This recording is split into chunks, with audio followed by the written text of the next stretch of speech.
Hey everybody, welcome to West Seattle Christian Church online. If you're new, welcome. If not, welcome back. Today we're in chapter 5 of our series, The Story, which is the chapter on the laws and the commandments. But before we get to the laws and commandments, we're going to talk about something different. We're going to talk about weddings and how they functioned in the ancient biblical world. So I want to pick a hypothetical character and call him Joshua. Josh has just come of age. He's at the point where he's ready to take the next step and get married. So the whole mishpacha, the family, the entire household gets together. You're talking about uncles, aunts, cousins, everyone in the family. Think big fat Greek wedding. You think of Tula Portokalos, who had it really bad in that movie, My Big Fat Greek Wedding. This is worse. At this whole, the whole mishpacha lived in the same family dwelling. They would share everything and just keep adding on additions onto the house. So life was very, very, very communal. So when Joshua wants to get married, everyone in the family comes together to discuss it and give their recommendations and suggestions. So let's say Josh gets his say too. It's not like they're not going to disagree with him. They're going to hear him out. They're not trying to be mean and shut him out. So the wedding is arranged, but they're not trying to be rigid and unreasonable. So it's just a community decision, because you would never want to make a decision like that and leave it up to one person, one individual that could be driven by their emotions or their hormones or anything else like that. So you might be in a culture where they make these kind of decisions based on like falling in love, and then what happens when you fall out of love? As if love is something that you can fall out of.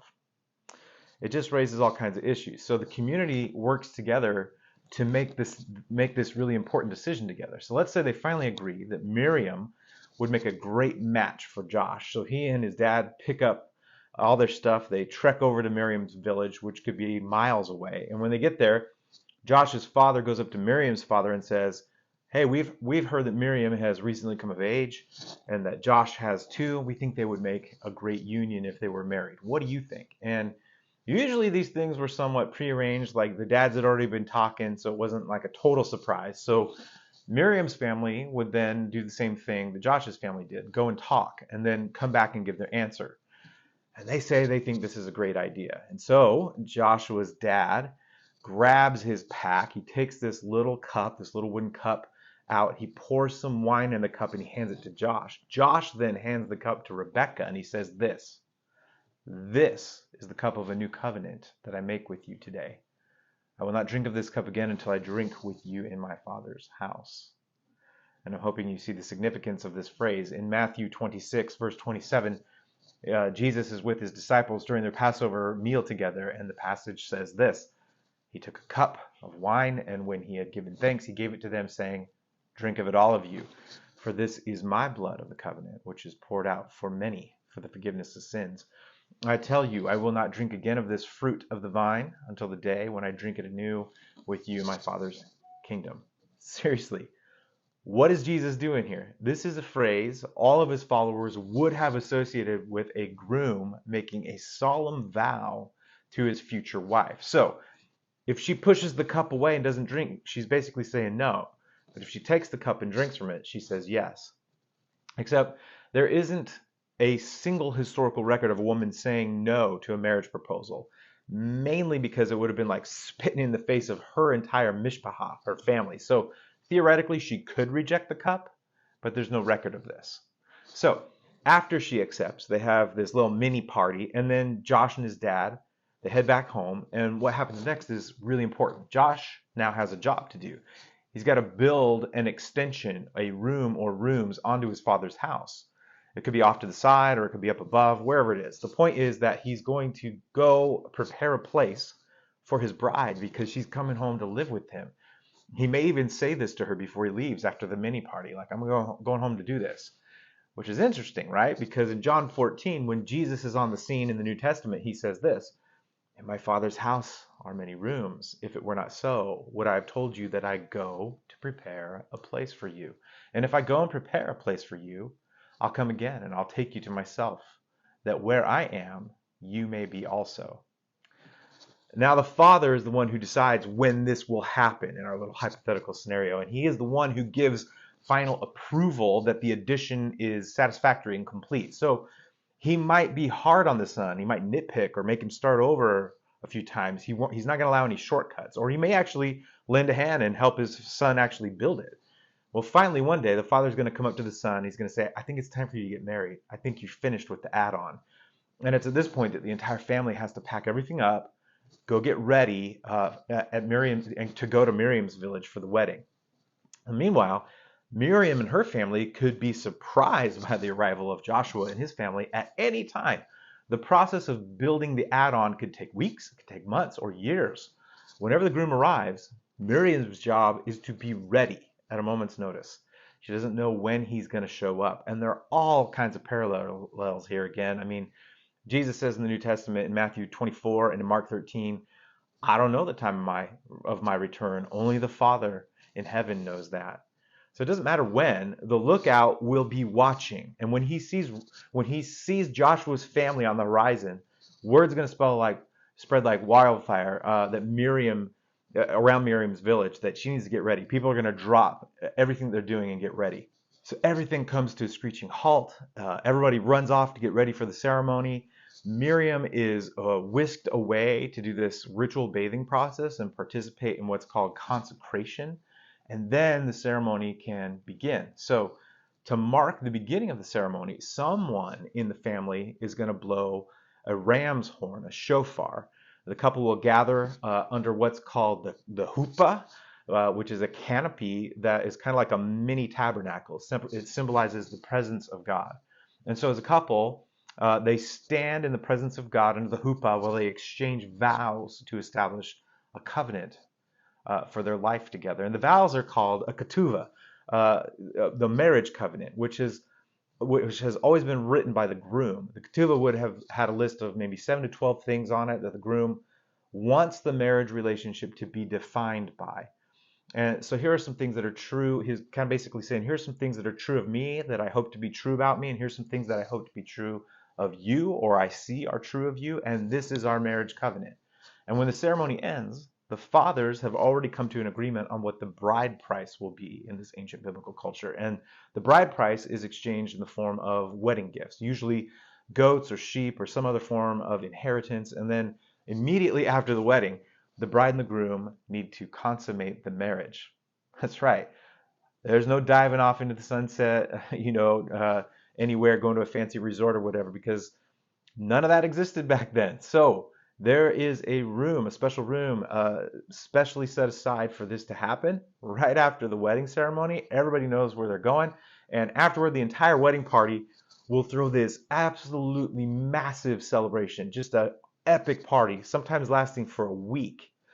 But get this, after the party's over and things go back to normal and the bride and the groom go to their new addition at the groom's family's house, they just get to sit back and relax for a year. For a year. For real. 1 year, free of all communal expectations and responsibilities. That's what I call a honeymoon, my friends. I mean, nothing for a year. No work, no chores.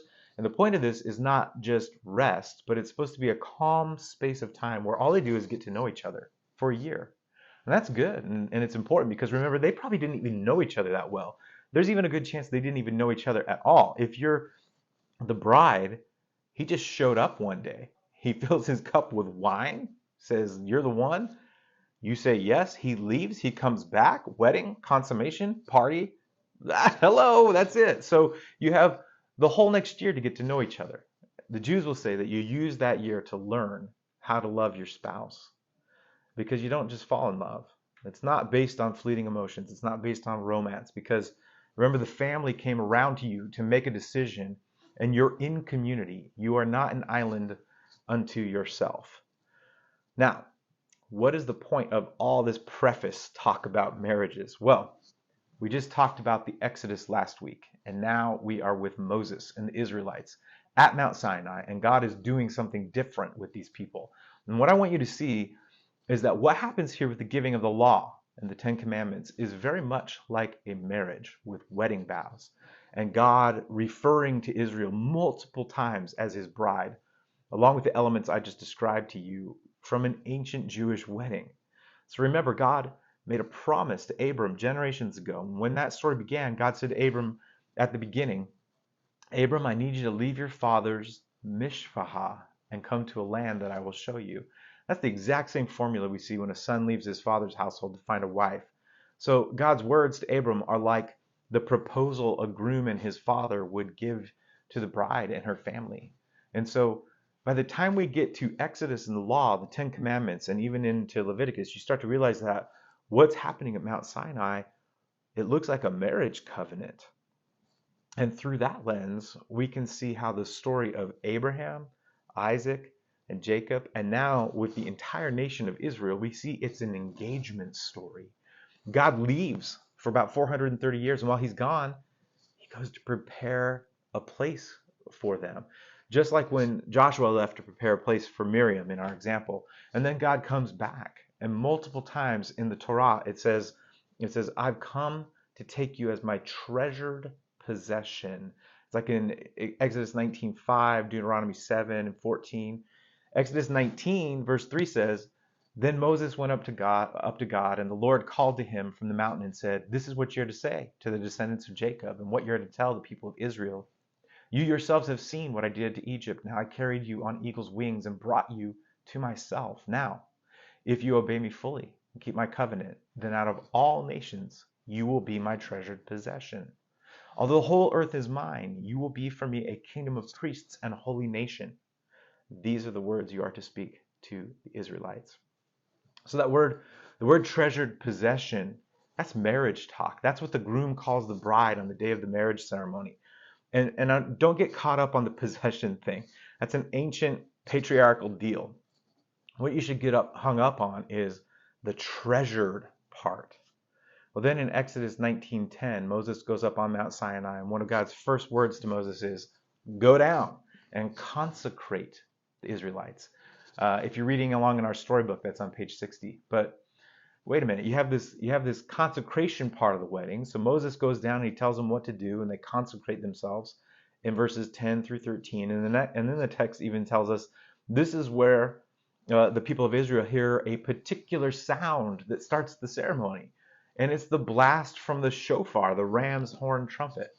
And immediately after that, they're covered in a cloud in verse 16, which symbolizes the presence of God, which would have been your huppah.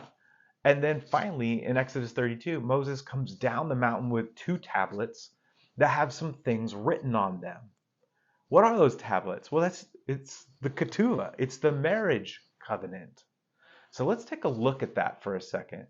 Because most of you have heard the Ten Commandments before, or you know some of them, but you can turn to them in Exodus chapter 20, or if you're doing the story series with us, it's on page 61 of that book.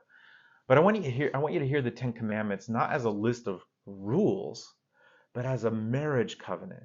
So follow along with me in your Bible or in the story. I want you to hear them the way that I think they were given originally, the way they would be in a marriage covenant. I am your husband. I am your lover. You are to have no other lovers other than me. Treat me with respect. Don't slander my name in public, in the marketplace. Set aside a day for a date night, some time to spend together every week. Be happy and satisfied with the life that I have given you. Don't hurt yourself. Don't murder. Protect your sexuality. Don't take things that aren't yours. Tell the truth about yourself. And when all is said and done, don't want anybody else's life. Just be satisfied with the life that you and I have together. That's it. It's a marriage covenant. No wonder the Jews have referred to the law that's contained in Leviticus, Numbers, Deuteronomy as their wedding gifts, their bride price, because they are a gift. God keeps reminding his people, if you love me, you will obey me. And he says it in Exodus 19:5, right before calling them a kingdom of priests. He says it again in the middle of the Ten Commandments in Exodus 20, verse 6. And I think it's very interesting because Jesus Jesus comes along centuries later and says some very, very similar stuff about this. In John 14:15, he says, if you love me, you'll obey my commandments, my mitzvot. He follows it up in John 15:9 when he says, as the Father has loved me, so I have loved you. Now remain in my love. If you keep my commands, you will remain in my love, just as I have kept my Father's commands and remain in his love. What I want you to see is obedience is not really about rules. It's not just something that you check off the list because God said you better or else. No. What's really going on here is that obedience is God's love language. He says, when you obey my commands, I feel loved, because that's what a covenant relationship is like. So Jesus says, that's how I know you love me, if you obey me, if you follow the covenant. Well, the next thing, the progression of the story for the people of God is that they are in the desert, which is kind of like, that honeymoon period. Now, there's this great verse in Jeremiah 2:2 where God basically says, I remember when you followed me through the desert with devotion like a bride. And this bride language is all throughout the scriptures. So the people of God are in the desert just waiting together with God. They are getting to know each other. They haven't spent a lot of time together up until now, and now they're on their honeymoon period where they have time to spend together. Now, all of this, if you've been tracking with us through this series, all of this should raise a lot of questions for you. Why is God using this language of marriage and all this symbolism with this entire group of Hebrew people?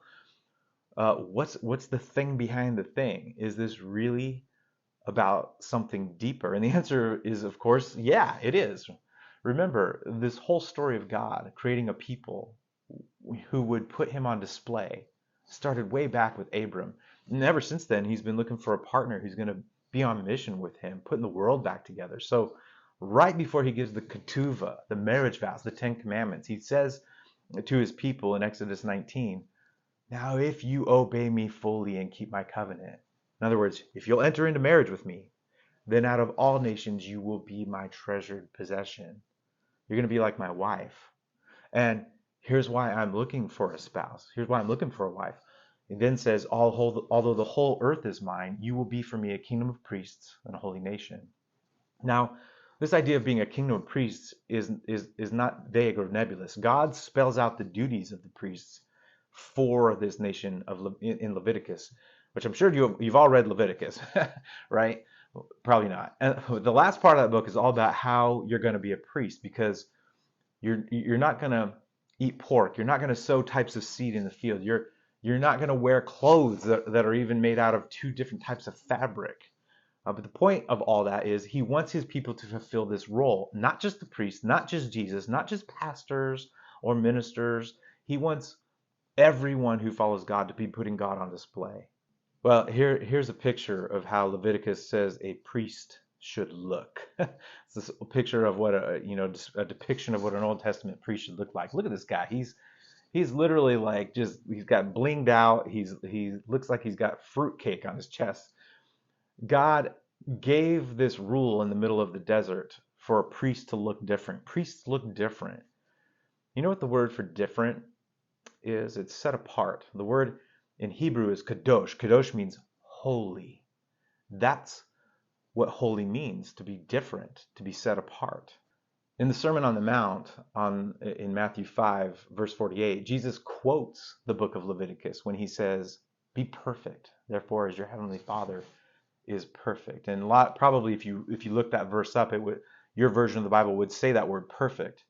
But that's not what it says. It actually says, be holy, therefore, as your heavenly Father is holy. The word here is actually be set apart, be different, because I am different. I am set apart. And that's what God is calling you and I to be. That's the first part of what a priest does. We're set apart, we're holy, we're different. The second role of the priest is that they help people navigate their atonement, how they get clean. So people will come to the tabernacle with their sacrifice because something has happened. They've either done something or someone's done something to them and they are now unclean. And atonement means you have to repent, to be reconciled for the wrong things you've done. The priest would walk the person through the process of what they were doing with the blood of the sacrifice, or whatever animal they're using. And most importantly, they would explain to that person that when they leave there, they're good with God. And when it's all over, when it's all said and done, you and God are good. So you leave here, the book of Hebrews tells us, with a clean conscience. That's what this is all about. That's the second role of a priest, helping people navigate this process of atonement, of becoming righteous and clean in the eyes of God. And the third role is that a priest intercedes on behalf of others. So if God is here and the Israelites are down here, then the priest sits in the middle. And the priest speaks both directions. He speaks to the people on behalf of God, but he also speaks to God on behalf of the people. A very priestly statement would sound something like this: "Forgive them, God, for they don't know what they're doing." Moses on Mount Sinai is like, hey, look, don't hurt them. Don't do anything to them. Cut them some slack. That's the role of a priest, interceding on behalf of others. And finally, the fourth thing, the priest distributes resources on behalf of the oppressed. So there are the haves and the have-nots, and there always have been. There are people who have extra, and then there are people who don't. And everybody, the haves and the have-nots in this Hebrew worldview, they all give 10%, and it all goes to the temple. But then there are people who have extra, and they give even more, and it goes to the temple. And the people who don't have enough come to the temple, and the priest takes some of the extra and gives it to those who don't have enough. Because that just makes sense. That makes a ton of sense in God's economy.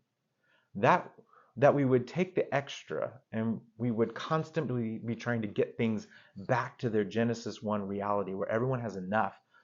And so that's one of the four roles of the priest as well. If only God had called a group of people to do all this, then we wouldn't, you wouldn't need nonprofits or government or GoFundMe. If all followers of Jesus on the planet lived this way, it would usher in a whole new reality in this world that we live in. Some of you might be saying, but wait, isn't this all Old Testament stuff? Is this what Jesus was asking us to do? Is this what the disciples understood they were to be taking part in? I think it's clear that it was. The Apostle Peter actually quotes directly from the passage we read today from Exodus 19. Here, take a look at 1 Peter 2:9. It says this: "But you are a chosen people, a royal priesthood, a holy nation, God's special possession, that you may declare the praises of him who called you out of darkness into his wonderful light." God has always been and still is looking for a bride, for a purpose, for a reason. This would be our calling today as well. We are a kingdom of priests. If you call yourself a follower of Jesus, this is the legacy Jesus calls us into. And yes, it's for freedom that Christ has set us free, but our calling is the same. He has still set us apart as his special possession, his treasured possession, to put him on display. We're basically supposed to be walking billboards. So that's the question. How are you going to put God on display? How will you look different? What do you do that's different, that makes you stand out so that God stands out?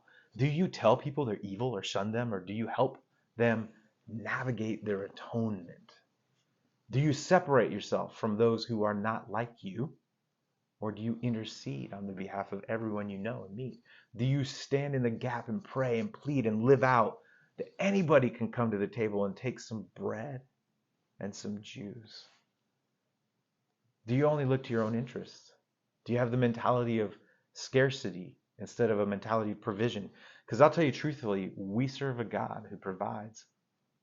So are we distributing resources to the oppressed because some have too much and others don't have enough? So wouldn't it just make sense if we, the people of God, were generous to a fault?